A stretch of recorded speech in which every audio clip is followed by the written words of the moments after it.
kasi nag-cause tayo ng medyo parang hindi maiiwasang pangyayari tulad ni Miss na hindi dapat nandito, pero maraming salamat dahil pinili mo ang klase dito ngayong afternoon.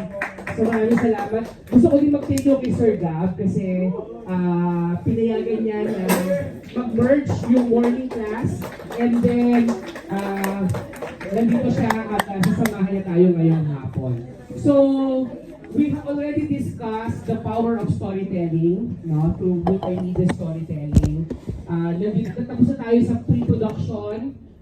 Last meeting, we discussed more on the production aspects, no, of telling stories, creating stories through the lenses of the camera, no, through multimedia. So, ngayon, kasi ako, I can only impart knowledge, no, through experiential teaching. Diba? Sabi ko sa inyo, I will not require you to buy or to use any book because the foundation of this class is experiential teaching. Okay? What is outside, I will bring here at school.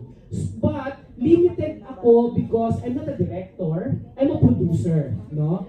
I can give you the bigger picture, but now we are lucky kasi meron tayong guest speakers that can tell stories through the lenses of the cameras. No? Sila yung tagapagkwento, sila yung buo ng kwento, nagpagtatagni-tagni ng mga eksena upang makabuo at makapagkwento.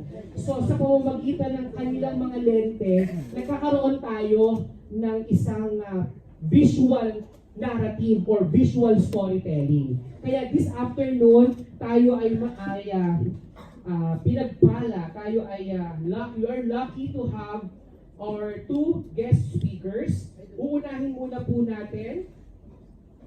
He started his Video Boy story in event coverage or SDEs in college events. So yung mga same-day edits.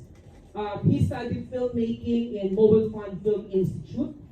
And he is currently working as a freelancer for ads and documentaries and TV shows as a cinematographer or director of photography. He worked with brands and clients like DOT, DOST, Cinemalaya, Netflix, Pang-Inasal, Landers, SM. And nakatrabaho ko siya. I am blessed na naka-work ko siya sa Buko Channel, Signal TV, sa project namin na Kusina ni Mama. So please welcome our first guest speaker, DOP, Director of Photography, Cinematographer, Derek Henry Crisostomo. Okay.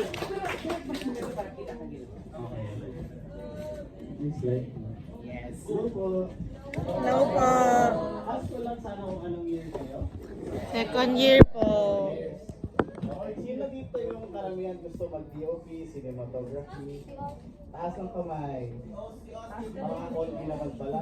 Naiya ako doon. Marami naman pala. Sige, mag-next slide na kami. Vote lang naman. Okay, yun lang naman yung slide na yung about me. Nasa ni Sir Andy. So, next slide na po. So ayun, sa totoo lang, bagets din ako katulad nyo na marami pang kailangan matutunan. Pero, so far, meron akong gustong 7 things na gustong ma-share sa inyo. Una sa lahat, kailangan kilalanin nyo muna yung sarili nyo. You have to know yourself. Kasi, every great story starts with you and every story is worth telling. Kaya direct Andre ko natutunan yun. Na mala-mala at its core, kailangan mag-gets nyo muna yung personal stories nyo bago nyo mag-gets yung stories ng iba. Diba? So parang self-discovery, yung self-realization, yun, malalaking bagay siya. Isa yan sa mga pinaka-major aspects na tutunan ko kay Sir Binglao dun sa found story filmmaking kong napasukan, which is si Sir Bing, siya sa mga mentors ni Brillante, nila Sana Galvento, mga ganun sa Cinemalayan directors. Yung pinaka-importante talaga sa kanya, yung core, kilalanin mo muna yung sarili mo. Ayun. Okay, next slide.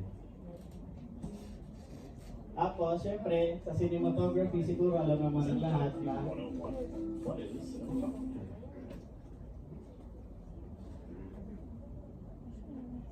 next lang nga.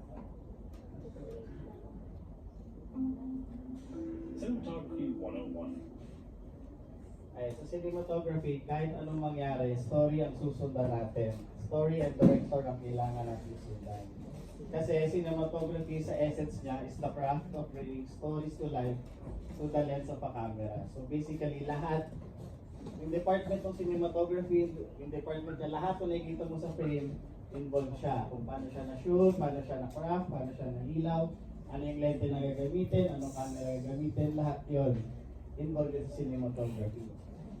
So basically, yung pinaka-visuals tsaka yung pinaka-visual language niya, ikaw yung involved doon. Ikaw yung makikipag-work with the director para mahugot kung ano yung pwede yung shots, kung ano yung pwede yung concept, mga ganun-ganun. Kasi pwede naman natin ituro yung top shot, mid shot, mga ganun. Pero magigets natin kung paano tayo mamimili properly ng mga shots natin kung sinundan natin yung story.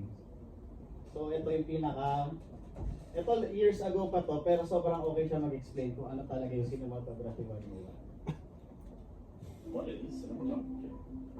We love cinema.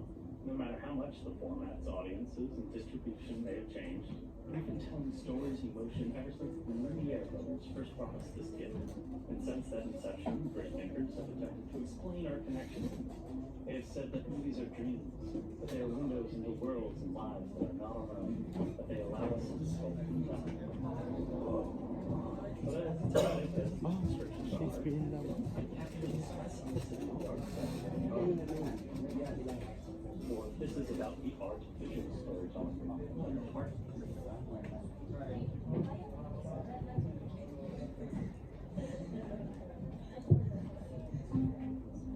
Cinematography 101. What is cinematography? We love cinema. No matter how much the formats, audiences, and distribution may have changed, we can stories in motion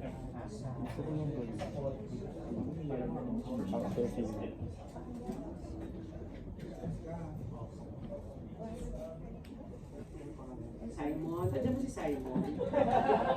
Simon, please.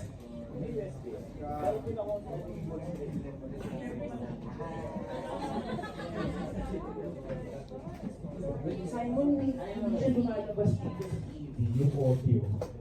Ito namin.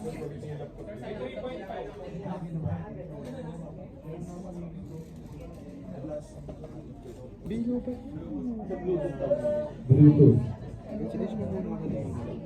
Bluetooth speaker is ready to be paired.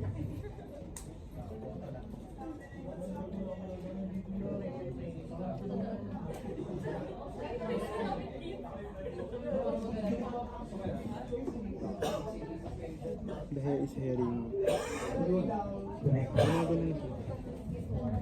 Nagaw? Hussein. Ako lang.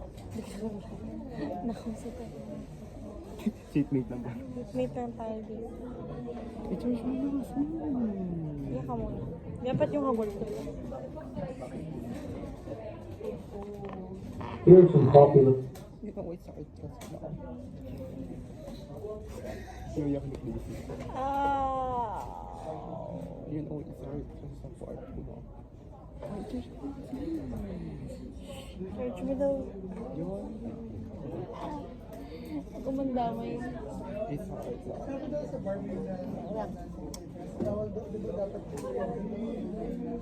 Bahala ka dyan. Malaki ka na. Yung favorite part na huli ko is Ay, lang ka nagagay ka.